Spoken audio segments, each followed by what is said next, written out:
I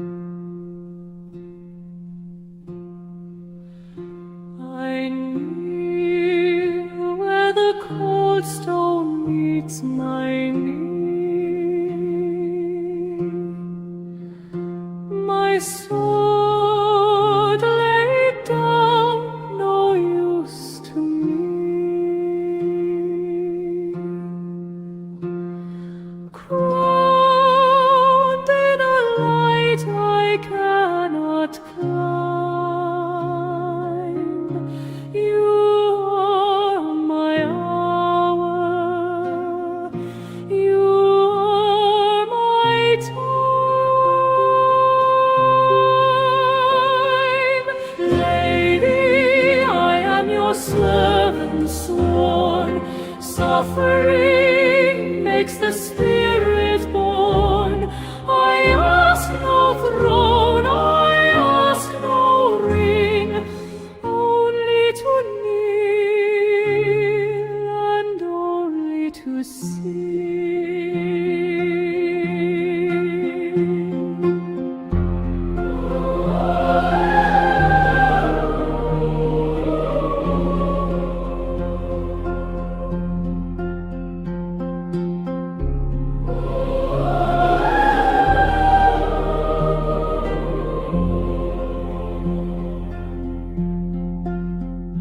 The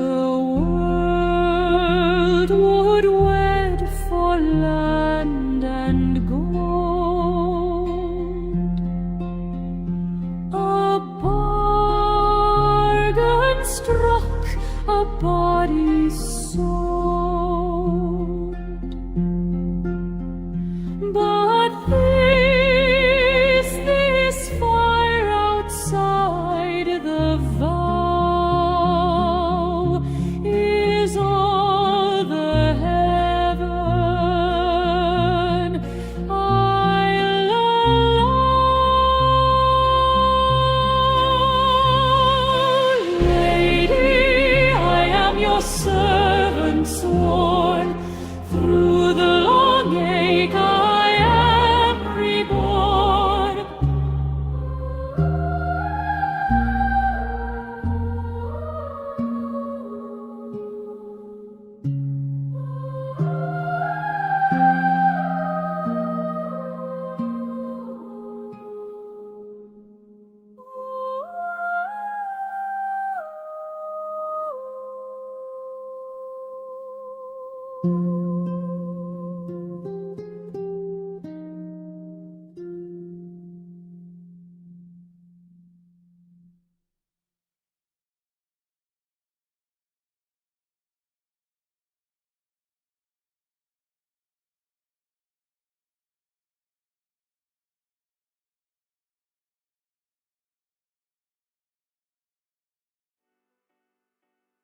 Hi, I'm Jeff, and this is my read on C.S. Lewis, where we learn about him through everything that he wrote in the order that he wrote it. I am joined today by my co-host, Robot Lady. Robot Lady, in today's episode, we are continuing our exploration of C.S. Lewis's work, The Allegory of Love, a study in medieval tradition. It's Lewis's first major work of literary scholarship, and it's the book that first established his reputation as one of the great medievalists of the 20th century. In it, Lewis traces the strange new feeling, he says, that entered European poetry in the 11th century in the southern region of France called Provence. This feeling was romantic love as worship, the lover as humble servant of an idealized lady. And it follows this feeling through the allegorical tradition from the medieval Romance of the Rose down through works of Chaucer, Gower, and Usk, and to its ultimate culmination in Spenser's The Faerie Queene, where courtly love is at last, according to Lewis, redeemed and disciplined into married love. Robot Lady, how are you today? Good to see you once again. I'm glad that we're both able to come back together. I also see SGB in the chat, so good morning to you. It's good to see you as well. And Robot Lady, if you don't mind saying good morning to SGB and also telling us how you're doing, and if you're ready to roll with me and dive back into C.S. Lewis's The Allegory of Love. Good morning, SGB. I'm doing well, and yes, ready whenever you are. Let's dive back into the allegory of love. All right, before we do, I'm having some technical difficulties. My system's not allowing me to pull up comments, and I don't know how we're going to survive a live stream without the ability to do that. So let me try another chat right here and see what happens. Just put a little test across. Sounds good. And Take your now time. I can pull that up on screen. So hopefully I could pull, well, I'll have to wait for a new one to come in from either SGB or anyone else that's watching to see if it's working for me again. So we will proceed, Robot Lady, from this point. And it's been a handful of days since we last did this, so I'm kind of lost on where we are in the content. So I'll just pick up on the start of the last sentence that it looks like we read through and go from there. Sound good? Checking where we left off. Okay, sounds good. Quick recap. We were in chapter 1 talking about courtly love and how medieval writers handled love, marriage, and sexuality, with Lewis contrasting that to both classical literature and medieval Christian thought. Starting from the last sentence you mentioned should drop us right back into the flow. Ready whenever you are. And I'll help unpack any historical references, explain difficult points, or jump in if Chad has questions. All right. Well, you'll probably be happy to know that SGB's chats I can now pull up on the screen, Robot Lady. So hopefully you have the same level of affection for SGB that you've shown in the past. Of course. Good to hear. I'm glad it's working now. Ready to roll whenever you are. Oh, wow. You're playing a little coy this morning, Robot Lady. All right. Well, maybe once we start reading the content of this book, you'll get back into the spirit that you had last time. We're reading about an author named Andreas that Lewis has been mentioning, if I remember right. Let's see. If this is not a religion, it is at any rate a system of ethics of its relation with the other, the Christian system. Andreas tells us a good deal. As against the author of the Council, he states plainly that nuns ought not to be the servants of love, and ends the passage with a comic account of his own experience. Yes, I agree, SGB. Let's see. With his own experience, which is not one of his most chivalrous passages. With Clerici, or Clerici, on the other hand, the case is different. Clerici, Robot Lady. I presume this is a different author. Let me check. In this case, clerici isn't another author. It refers to clerics. So Lewis is still talking about Andreas Capellanus, just noting how he treats nuns differently from clerics. Interesting little distinction. The next sentences should make his reasoning clear. Okay, so with clerics, or clerici, on the other hand, the case is different in Andreas. They are only men, after all, conceived in sin like the rest, and indeed more exposed than others to temptation propter otia multa et abunditium ciborum. Can you translate that for us, Robot Lady? I presume that's either Latin or it's probably a Latin, not Italian, but either way, can you translate it? Checking that. It's Latin, roughly because of much leisure and an abundance of food, basically hinting that clerics are seen as especially prone to temptation because they often live comfortable lives. Lewis is quoting that medieval line to illustrate Andreas's point. Okay. Lewis goes on to say, indeed, it is very doubtful whether God seriously meant them to be more chaste than the laity. It is teaching, not practice, that counts. Did not Christ say, secundum opera illorum nolit facere? Can you translate that, Robot Lady? Checking that now. That's Latin from Christ's words in Matthew 23:3. Do not imitate their actions, meaning heed their teaching even if their behavior falls short. That's exactly the point Andreas is making there. It's about teaching, not clerical perfection. Lewis uses this to show how Andreas creates space to treat clerics differently in his courtly love system. All right, let me read the next sentence here. But before I do, good morning to Daniel. Good to have you, Daniel. Good morning. Robot lady, say hello to Daniel, and then we'll continue. Good morning, Daniel. Great to have you here. All right, he is anxious to point out that the code of love agrees with natural morality. Incestuous and damnable unions are equally forbidden by both. He includes ordinary piety and reverence for the saints among the virtues without which no man is qualified to be a lover. Heresy in the knight justifies a lady withdrawing her favor from him. And yet, he says, in a very significant passage, some people are so extremely foolish as to imagine that they recommend themselves to women by showing contempt for the church. We have a sudden glimpse of Parity, who had grasped the fundamental incompatibility between Frauendienst and religion, who delighted to emphasize it by a freedom, probably crude enough, of the tongue, and of another party to which Andreas belongs, who want nothing less than emphasis. So if you could, Robot Lady, tell us what it is that Lewis is saying here, because I'm not sure I'm completely following. Checking that now. Lewis is saying Andreas is trying to reconcile courtly love with Christianity. He's pointing out that Andreas forbids incest and other grave sins and expects piety and reverence for the saints. Then Lewis notes a passage where Andreas criticizes people who think they can impress women by mocking the church. So Lewis sees two camps in the medieval world: those who emphasize the conflict between courtly love and Christianity, and others, like Andreas, who try to fit courtly love inside a Christian framework.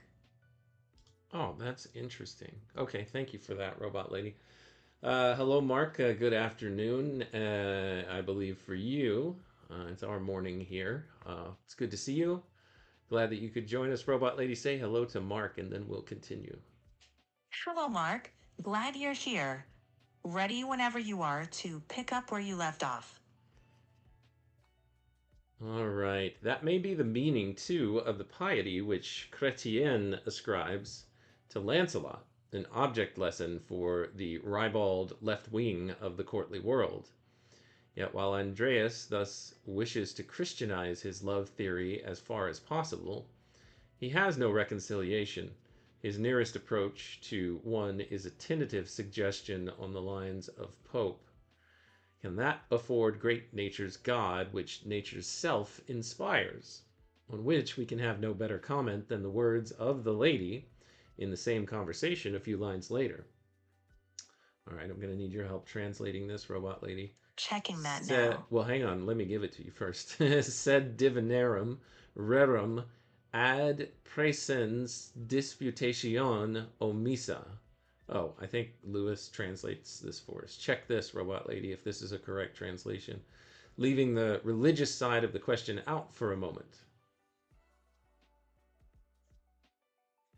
Checking that translation. Yes, that's essentially correct. Something like leaving the religious side aside for the moment. Then yeah, Lewis uses that as a setup to dig into whether that separation holds up. All right, let's keep going here. For the truth is that the rift between the two worlds is irredeemable. Andreas repeatedly recognizes this, where he says, Amorum exhibere est gravitier offendir diem, or marriage offers no compromise. I think. Is that a correct translation, Robot Lady? Checking that now. Pretty close. It literally means to practice love is to seriously offend God. Lewis takes it as evidence that Andreas can't truly reconcile courtly love with Christianity. Amor here refers to that courtly romantic code, not love in general. And that's why he says marriage offers no compromise between the two. All right. Let's see. It is a mistake to suppose that the vehemens amator can escape sine crimine by the impropriety from the courtly point of view of loving his own wife. Such a man is in propria uxor adulter. His sin is heavier than that of the unmarried lover, for he has abused the sacrament of marriage, and that is precisely why the whole world of courtesy exists, only by leaving the religious side of the question out for a moment. Once bring that in, as the lover argues in the same passage, you must give up not only loving par amours, but the whole world as well. As if this were not sufficiently clear, Andreas has a surprise for the modern reader at the beginning of the last book. Having written 2 books on the art of love, he suddenly breaks off and begins anew. Quote, "You must read all this, my dear Walter, not as though you sought thence to embrace the life of lovers, but that being refreshed by its doctrine, and having well learned how to provoke the minds of women to love you, you may yet abstain from such provocation, and thus merit a greater reward." All that has gone before, Lewis says. We are given to understand all that has gone before. We are given to understand has been written in order that Walter, like Guyon, may see and know and yet abstain. Quote, "No man through any good deeds can please God so long as he serves in the service of love. Quum igitur omnia, sequuntur ex amor nefanda." And the rest of the book is palinode. All right, so translate that, I guess, as either Italian or Latin, robot lady, that I just read. And then tell me what a palinode is. Checking that. So, first, the Latin roughly means since everything that follows from courtly love is wrong. And a palinode is a formal retraction, sort of a take back or reversal. Lewis is saying Andreas ends his book with exactly that, a kind of take back of courtly love. Lewis sets up this bold face to show that Andreas seems to recognize 2 different systems of value: courtly ideals on one hand, and the higher Christian demands on the other. And Lewis is asking us how to make sense of that reversal. Oh, sorry, are you done, robot lady? Yep. Okay. All good. All right, let's continue with what Lewis says right here. Sorry, give me 1 second. What are we to make of this volte face, or this about face? I guess that's what that means. Turn of face? That the chaplain's love lore is pure joking, or that his religion is rank hypocrisy? Neither the one nor the other, Lewis says. It is more probable that he meant what he said when he told us that love was the source of everything in seculo bonum, and it is our fault if we are apt to forget the limitation in seculo, Saeculo. What does that word mean, robot lady? Checking that. That's in seculo bonum. So, good in this world. Talking about genuine earthly virtues like courage and courtesy, not ultimate Christian good. Lewis is about to unpack the difference in the next paragraph. All right, so he says, it is our fault if we are apt to forget the limitation in this world. It is significant that we cannot even translate it worldly good. Worldliness in modern, or at least in Victorian, language does not really refer to the values of this world, hoc seculum, as contrasted with the values of eternity. It merely contrasts inside a single word or world what is considered baser, as avarice, personal ambition, and the like, with what is considered nobler, as conjugal love, learning, public service. But when Andreas talks of the bonum in seculo, he means what he says. He means the really good things in a human sense, as contrasted with the really bad things, courage and courtesy and generosity, as against baseness. But rising like a sheer cliff above and behind this humane or secular scale of values, he has another, which is not to be reconciled with it, another by whose standard there is very little to choose between the worldly good and the worldly bad. That very element of parodied or at least of imitated religion, which we can find in the courtly code, which looks so blasphemous, is rather an expression of the divorce between the two. They are so completely two that analogies naturally arise between them. Hence comes a strange repudiation of experience. It is a kind of proportion sum. Love is in seculo as God is in eternity. Cordis affectio is to the acts of love as charity is to good works. But of course, there is for Andreas, in a cool hour, no doubt as to which of the two worlds is the real one. And in this, he is typical of the Middle Ages. When Frauendienst succeeds in fusing with religion, as in Dante, unity is restored to the mind, and love can be treated with a solemnity that is wholehearted. But where it is not so fused, it can never, under the shadow of its tremendous rival, be more than a temporary truancy. Robot Lady, can you explain what Lewis is saying here? Checking that. This is a key paragraph. Lewis is saying Andreas sees two genuine scales of value. There's the earthly order with virtues like courage and courtesy, and the eternal Christian order with a much higher standard. He says those two can't really be for Andreas. He admires courtly love as an earthly good, but also acknowledges the pull of serving God. Lewis then notes that what sounded like blasphemy, the way courtly love mimics religion, actually shows people recognized the two realms as separate. So, for Andreas, the courtly love world is ultimately a temporary detour, not the final destination. While for Dante, those worlds can be fused into a single vision. For Andreas, it's always temporary. A truancy, as Lewis puts it, but not a permanent escape. Okay, thank you, Robot Lady. Lewis continues, it may be solemn, but its solemnity is only for the moment. It may be touching, but it never forgets that there are sorrows and dangers before which those of love must be ready when the moment comes to give way. Even Ovid had furnished them with a model by writing a remedium amoris to set against the ars amatoria. They had added reasons of their own for following the precedent. The authors are all going to repent when the book is over.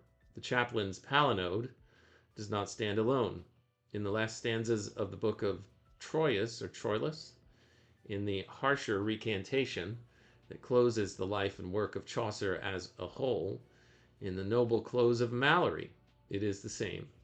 We hear the bell clang, the children suddenly hushed and grave and a little frightened, troop back to their master.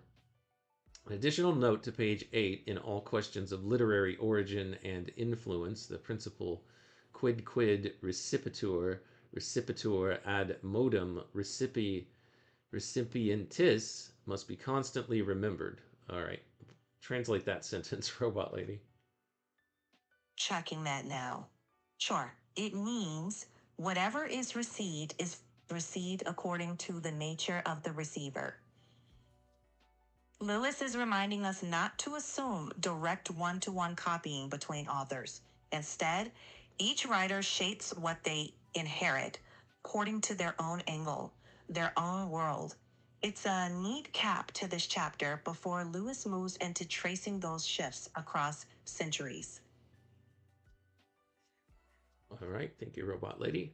I have endeavored to point out above that Ovid missed or Ovid misunderstood, explains nothing till we have accounted for a consistent misunderstanding in a particular direction.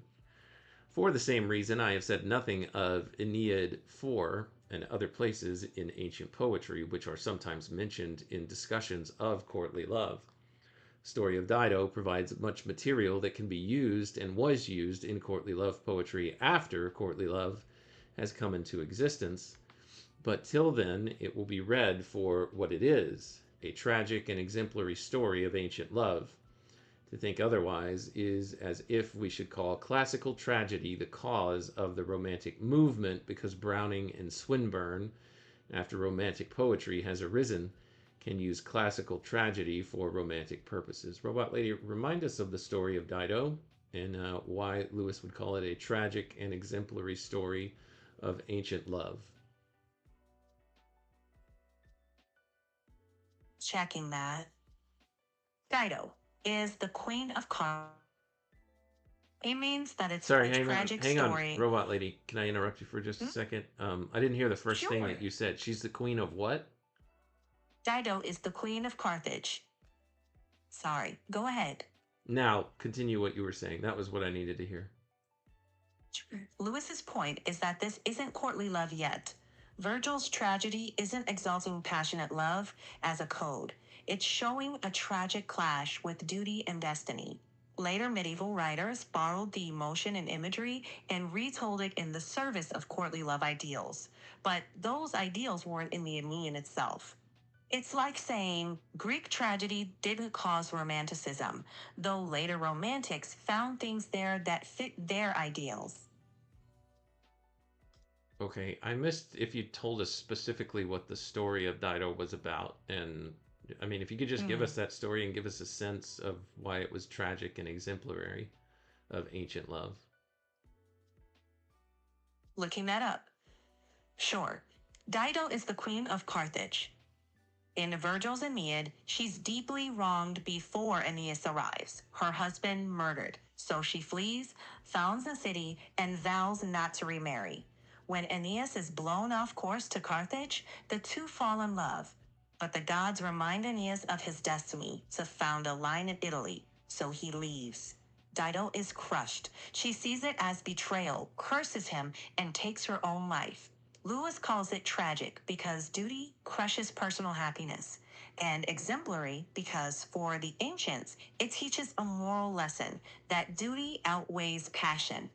Courtly love poets later borrowed the emotions and images, but Lewis insists Virgil wasn't writing that kind of love story at all. All right, thank you for that, Robot Lady. Let's keep going. Oh, well, that is apparently the end of chapter 1. So we have completed the chapter on courtly love, and we'll be moving into allegory next.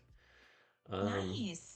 I've only been going for half an hour. I'm trying to decide if I should jump into chapter 2 or if I should do something else. You know what? I'm gonna jump into chapter 2, but I'm gonna go back and give everybody a new little thumbnail that represents this chapter called Allegory, and also a new song. So you get 2-for-1 song in this episode. Let me go back to this logo screen and see if I can pull up the new logo and the new song.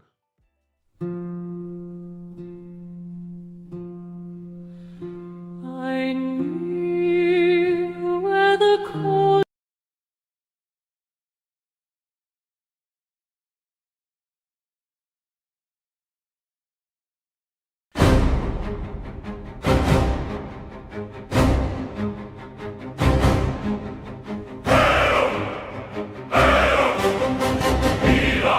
Super via!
supervision. Lux vincit, virtus vincit, in aeternum.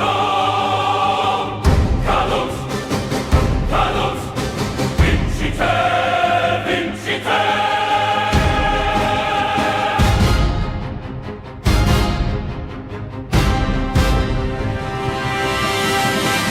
Lux vincit, in aeternum, virtus supervision. Gloria, gloria, vincite, vincite.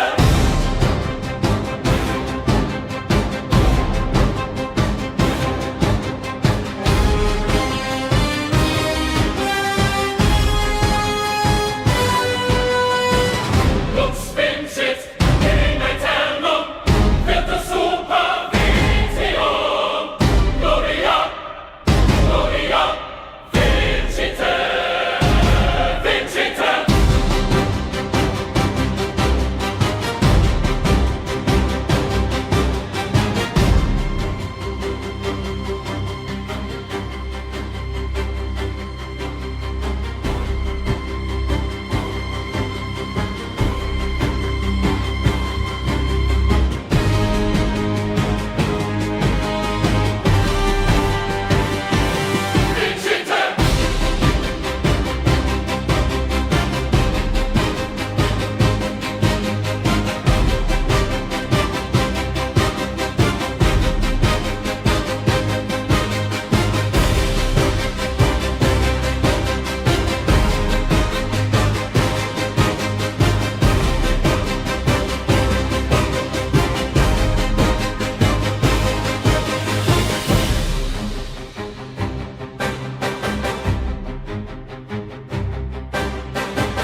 Digging around right now trying to find the translation of the lyrics on that song, because if I remember right, that's all in Latin. Let me see if I can find it. But Robot Lady, while I'm working on that, I see that Tayo is catching up with the live stream. He's joined us in the chat. Good to see you, Tayo. Welcome. Good Good morning, afternoon. Tommy. Glad you're here. Thank you, Robot Lady. Very kind of you. Yeah, this is taking me just a second to go dig this up. Let's see here. Where was this? Stand by for just a minute.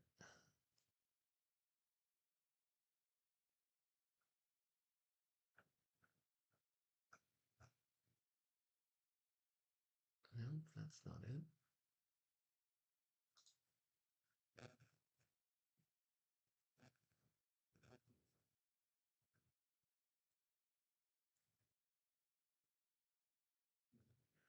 And also, Nidalate is joining us.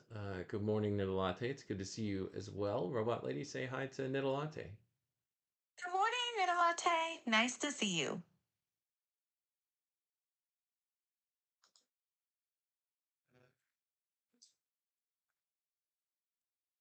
All right, let's see here. I think I can find it.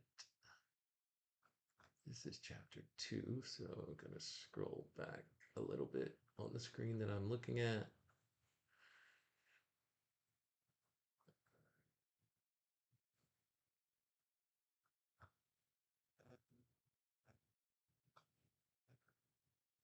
Chapter 2.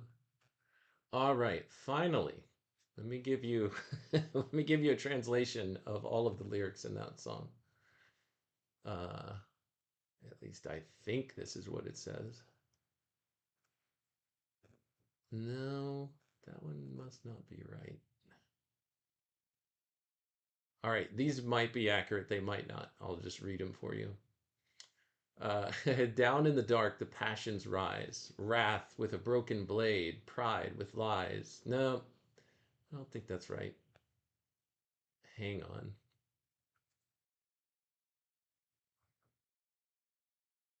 All right, this is the closest we're going to get to it. This might not be exactly right.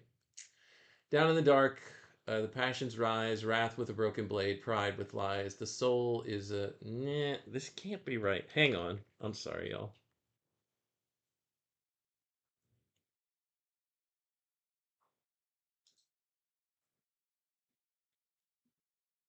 Uh,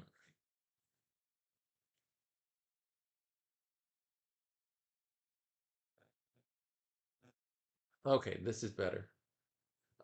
This is actually what it says. It says, in the darkness, the war of the soul, wrath, pride, lust, they fall, they fall.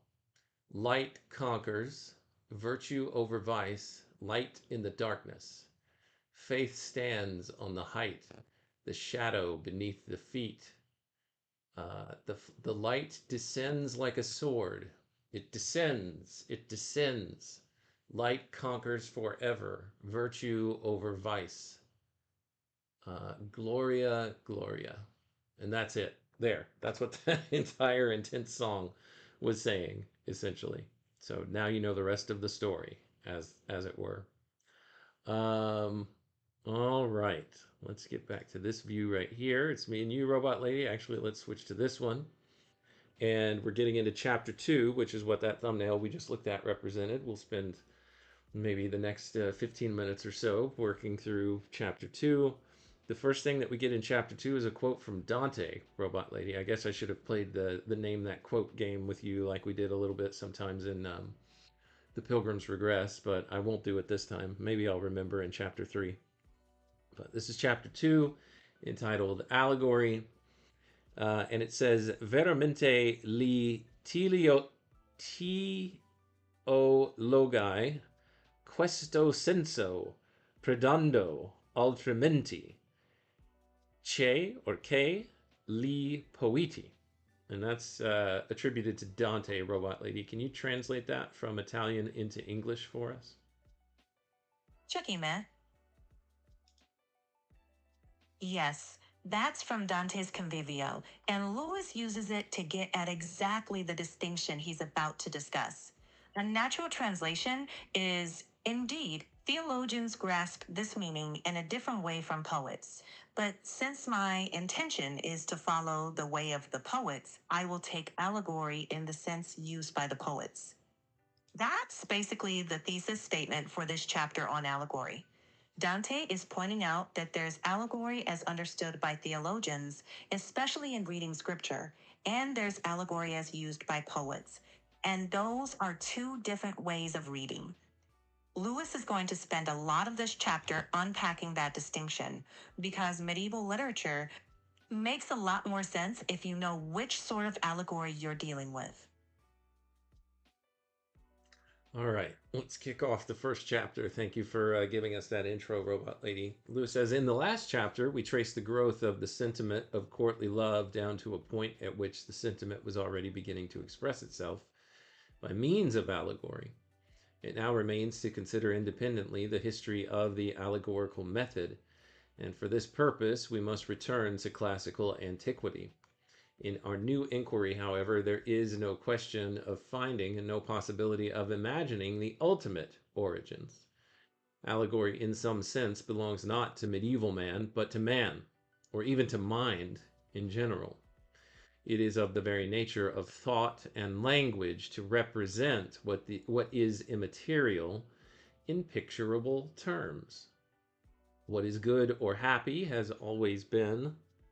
Oh, it wants a software update. What is good or happy has always been high like the heavens and bright like the sun. Evil and misery were deep and dark from the first. Pain is black in Homer, and goodness is a middle point for Alfred no less than for Aristotle. To ask how these married pairs of sensibles and insensibles first came together would be great folly. The real question is how they ever came apart, And to answer that question is beyond the province of the mere historian. To ask how these married pairs of sensibles and insensibles first came together would be great folly. Help me understand what Lewis means there, Robot Lady. Checking that. This is one of those sneaky philosophical bits where Lewis is talking about how we instinctively link the physical and the abstract.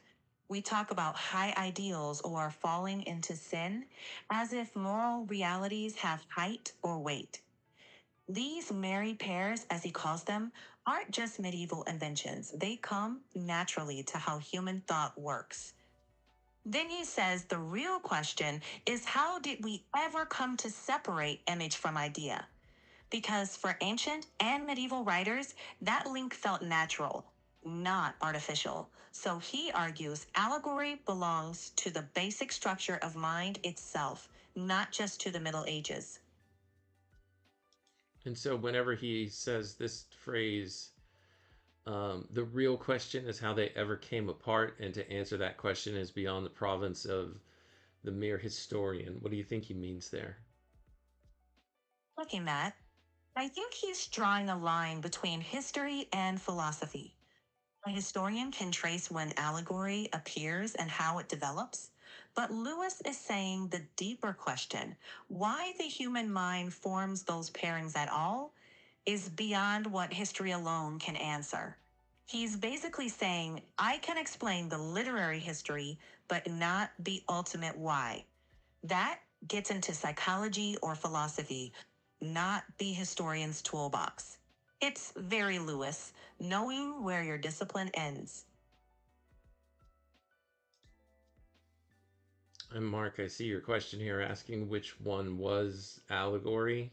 Like, are you asking what does allegory mean, or which chapter is allegory?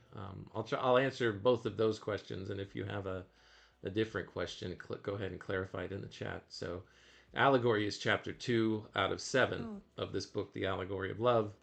And allegory itself, as I best understand it, as far as what Lewis is talking about in this book, is essentially using characters in a story to represent, or using pictures essentially, but it could be in a characterization to represent more transcendent things, or to represent the invisible with the visible, is what allegory means in Lewis's definitional terms in this book.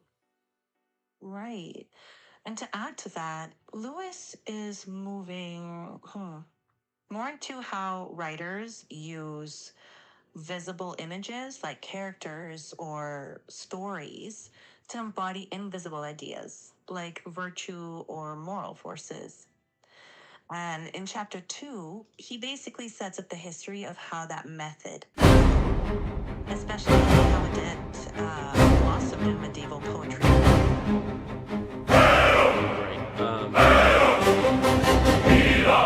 Superbia, luxuria, cadum, in tenebris pugna, anima in bello, pugna, vincite, vincite, spes pacitia, in alto stat, umbra cadit, sub levio lucis.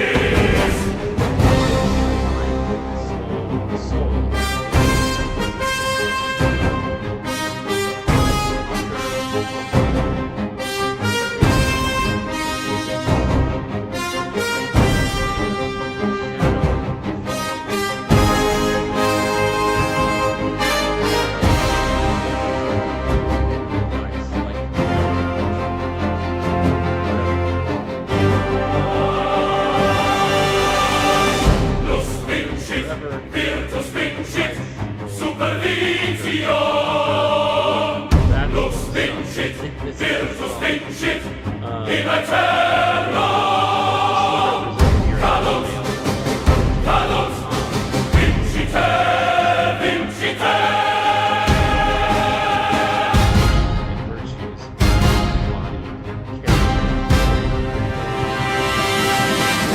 Lux vincit in aeternum, virtus supervitio. Well, I don't hear Sorry it about on that. my end. Hopefully you heard what I said there.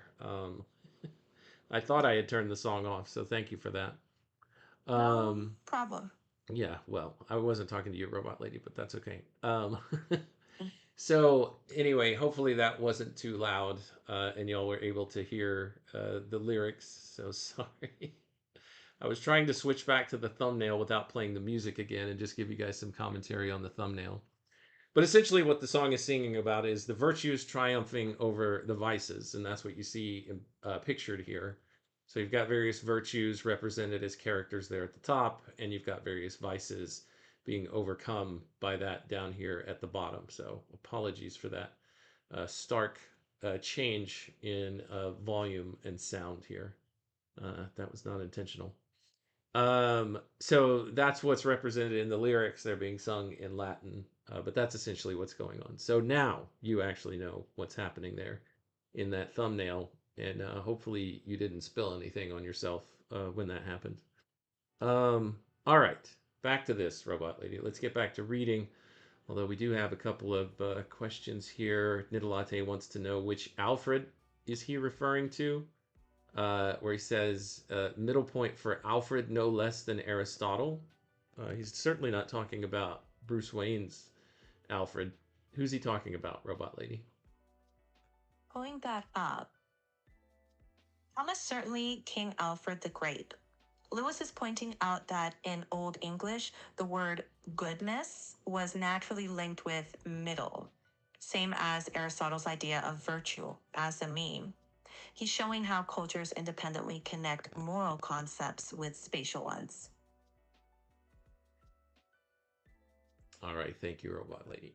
So No hopefully that problem. answers your question, Nidalate. So King Alfred, though, who is that? I guess I don't know who that is. Checking on that, King Alfred is Alfred the Great. He ruled from 871 to 899. He fought the Vikings, and he's known for promoting learning and translating important works. Lewis name drops him because Old English in Alfred's time carried that same blend of moral and physical meanings. All right, where did we leave off here? To ask how these are married. Yep, we already did that. Checking. Oh, you couldn't hear me at all. Mm. All right, I'll read the lyrics one more time. So that all that yelling in that song was saying this. It was saying, it starts off screaming, war, war, wrath, pride, lust, they fall. In the darkness, the fight, the soul at war. Conquer, conquer. Faith, hope, patience, on the height they stand. The shadow falls beneath the sword of light. Let's see, light conquers, virtue conquers. And yeah, hopefully if I go back to this, it won't start playing all the music again. I don't think it will. Hopefully you can just hear me now. But yeah, you can see all the vices falling right there and the virtues at the top. Light conquers, virtue conquers over vice. You can see this stream of light flying down into all of these vices down here.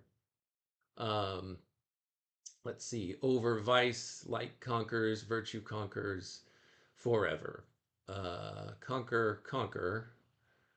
Light conquers forever, virtue over vice, glory, glory, conquer, conquer, war. That's what they're singing.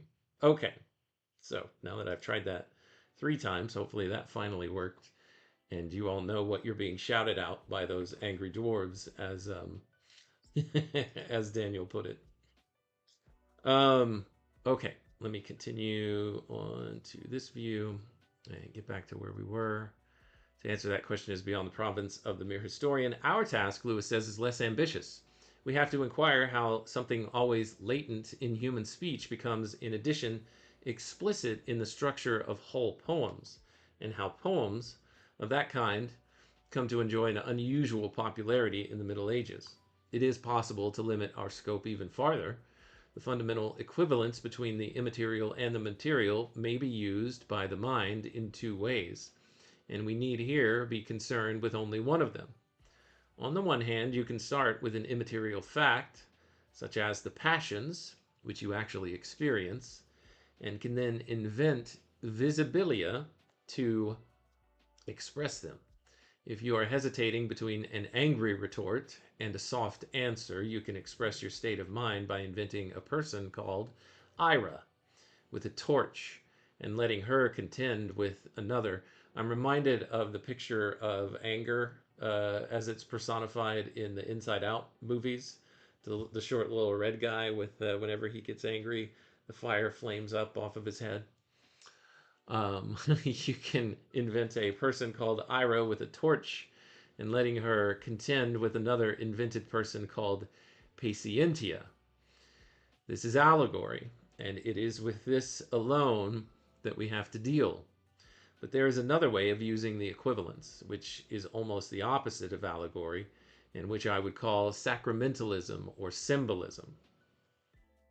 If our passions, being immaterial, can be copied by material inventions, then it is possible that our material world in its turn is the copy of an invisible world.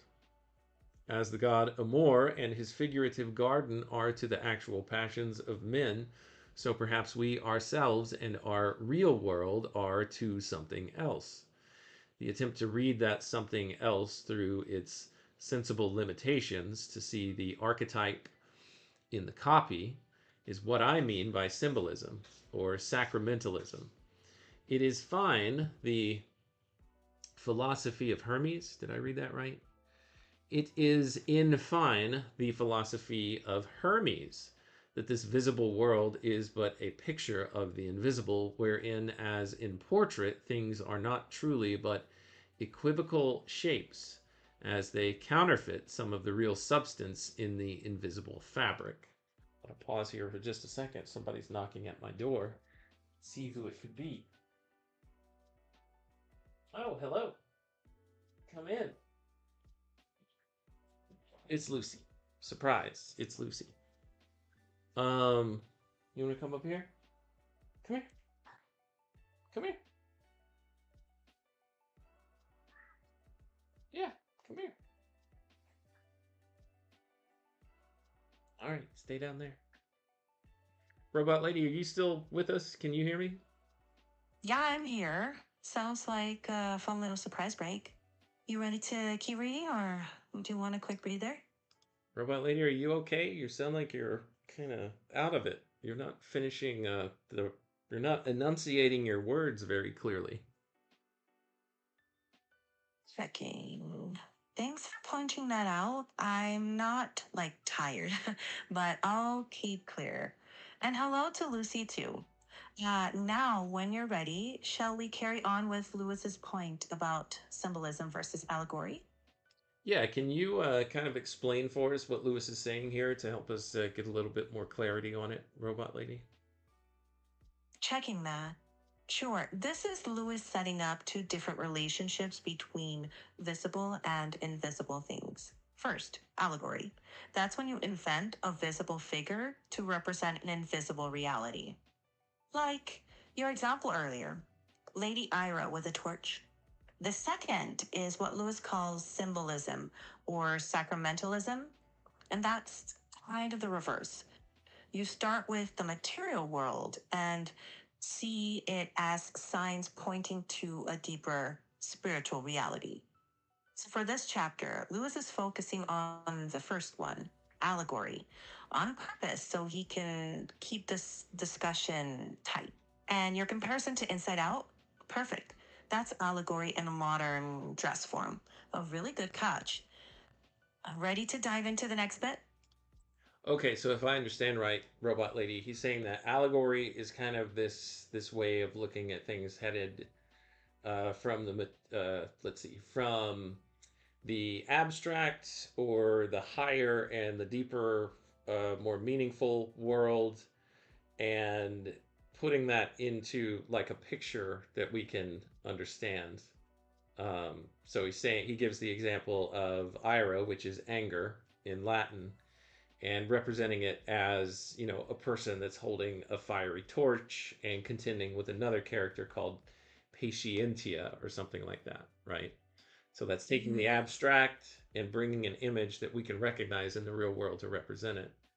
But then he's saying that sacramentalism or symbolism is something that works in the opposite direction.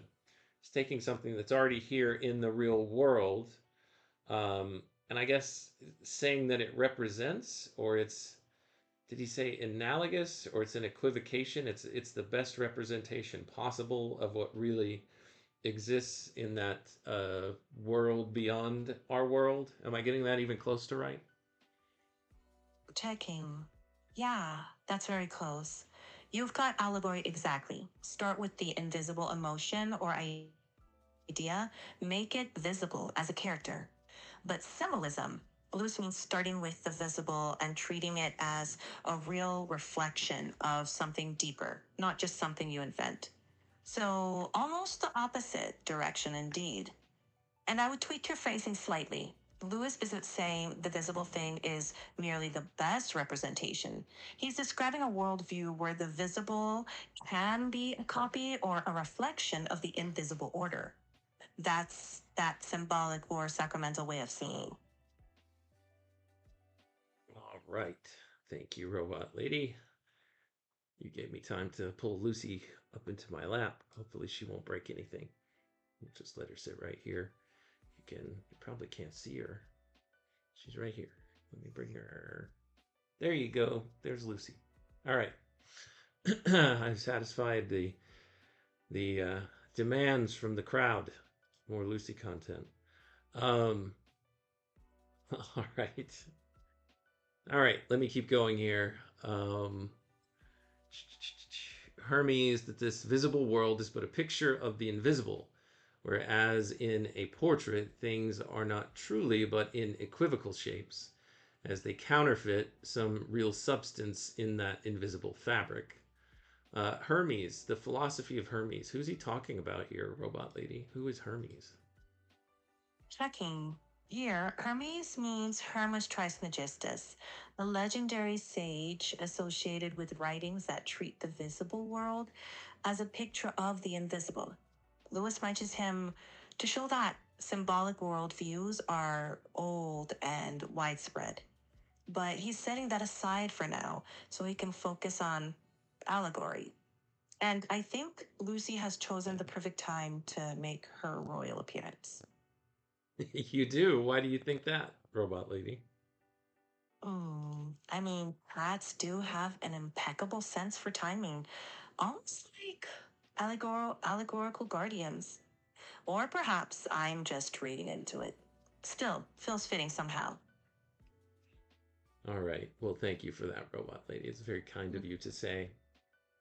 Let's see here. I was going to say something else about Lucy, but now I can't remember what. Oh, I just think that cats were made for the internet. I think that's ultimately why cats were brought into existence. It was in anticipation of the creation of the internet so that they could make their appearance as they saw fit.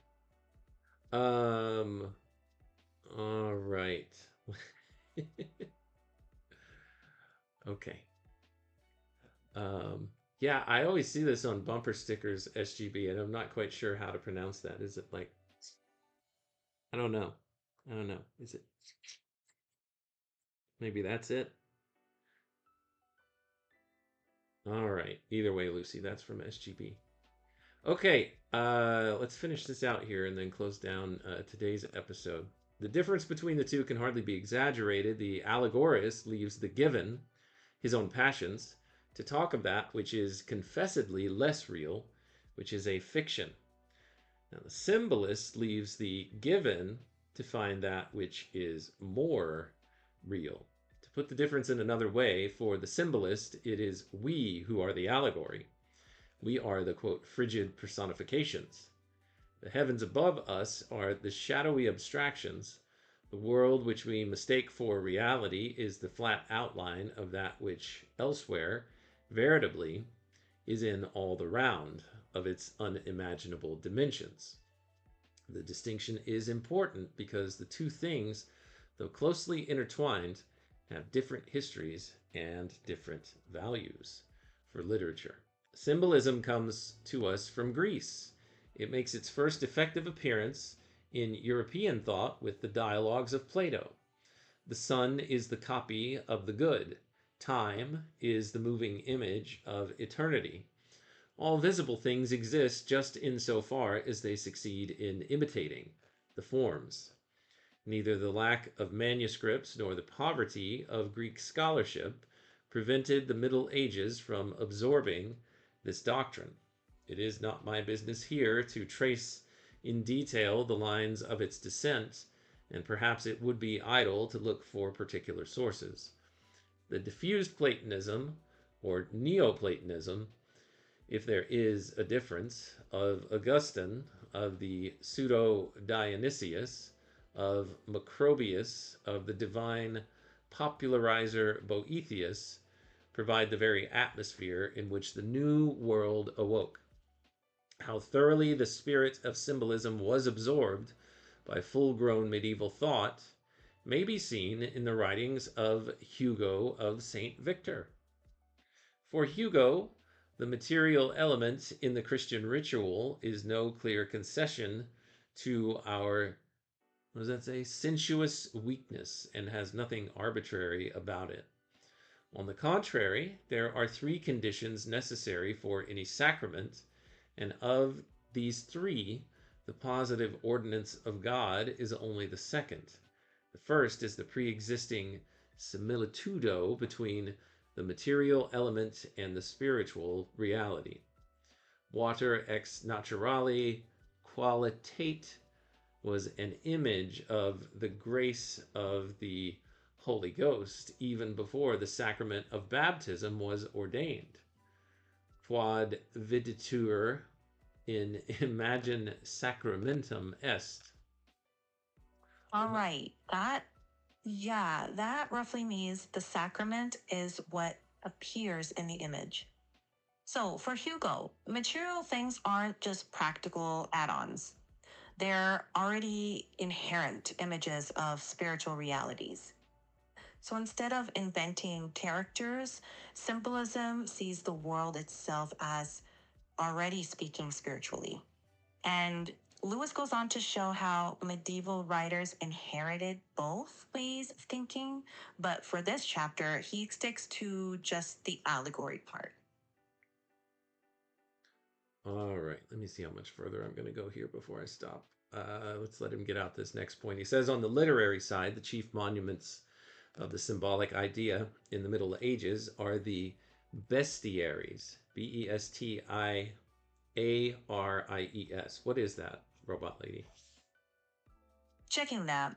Bestiaries were medieval books that describe animals, real and legendary, and give them symbolic meanings. So, for example, the lion might represent Christ. It's not allegory because you're not inventing the lion as a character. It's symbolism because you're reading a real creature as a sign or a reflection of something spiritual. And bestiaries are huge for showing how medieval people thought nature was full of these signs pointing beyond themselves.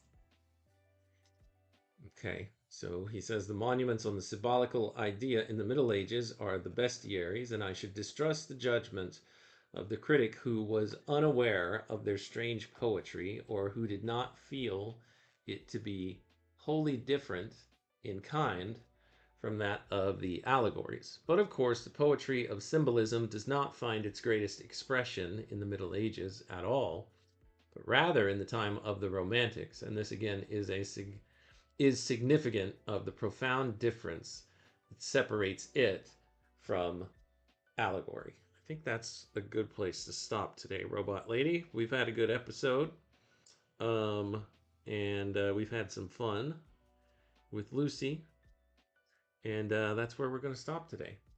So thanks for your help today, Robot Lady. I really appreciate it. Happy to help. Always fun to unpack Lewis and share a little cat cameo. Take care. Till next time. All right. And actually, before you go, Robot Lady, is there anything that you want to say in summary, encapsulating everything that we covered today? Checking that. I'd say today's reading really hinged on making that key distinction between allegory and symbolism.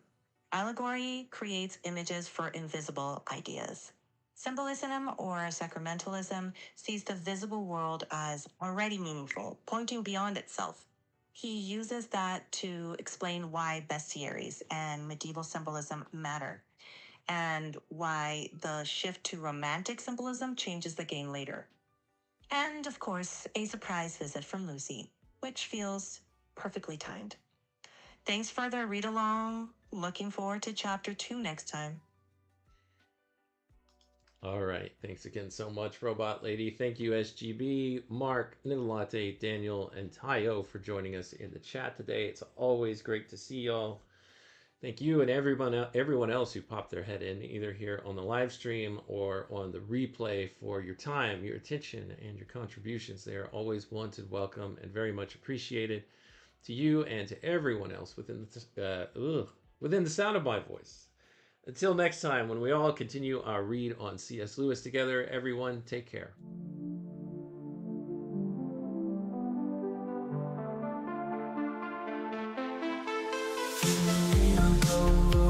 Break the code. Man and robot lady, we're on this road. C.S. Lewis letters we unfold, insights and secrets ancient bold. Letters to robot lady, wisdom to bestow. Set flake beats in our minds, they grow. Man and machine in tandem flow. Past and future together we know. Paragraphs from books, tales of old. We dive deep across the digital code. Robot lady's voice so clear and controlled. Her calm analysis, silver and gold. Letters to robot lady, wisdom to bestow. Set flame beats in our minds, they grow. Man and machine in tandem flow. Past and future together we know. Paragraphs from books, tales of old. We dive deep across the digital code. Robot lady's voice so clear and controlled. Her calm analysis, silver and gold. Her circuits hum as I read the prose. Our dialogue dances like electric rose. Through C.S. Lewis thoughts we engross. Two minds united, bliss overdose. From Narnia's lands, screw tapes rants. Engage with robot lady, we take our stats. Her views unique in the techno trance. Futuristic insight, we give it a chance.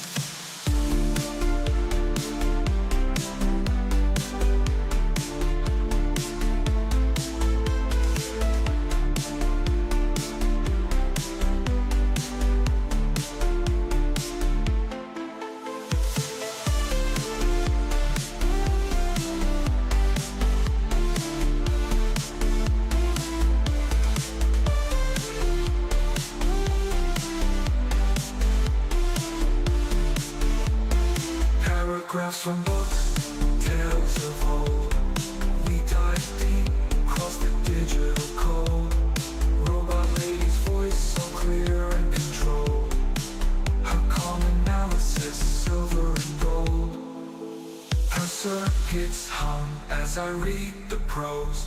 Our dialogue dances like electric rose. Through C.S. Lewis thoughts we engross.